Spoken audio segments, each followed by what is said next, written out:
சென்னை தாம்பரம் விமானப்படை தளத்தில் இருந்து புறப்பட்ட AN-32 ரக விமானம் குறித்து எந்த தடயமும் இதுவரை கிடைக்கவில்லை. எனினும் விமானத்தை தேடும் பணிகள் தீவிரப்படுத்தப்பட்டுள்ளன. இது குறித்து விளக்கமாக பார்க்கலாம். இந்திய விமானப்படையைச் சேர்ந்த AN-32 விமானம் கடந்த 22ஆம் தேதி காலை அந்தமான் போர்ட் பிளேயர் நோக்கி புறப்பட்டது.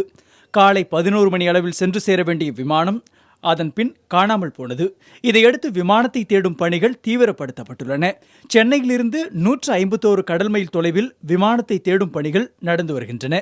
18 கடற்படை கப்பல்கள், நீர்மூழ்கி கப்பல், விமானப்படை விமானங்கள், ஹெலிகாப்டர்கள், கடலோர காவல்படை படகுகள் மற்றும் மீனவர்களின் படகுகள் மூலம் AN-32 விமானத்தை தேடும் பணிகள் முழுவீச்சில் நடைபெற்று வருகின்றன.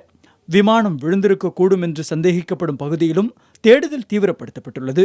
விமானம் காணாமல் போன இடத்திலிருந்து தேடும் பரப்பு மேலும் விரிவுபடுத்தப்பட்டுள்ளது.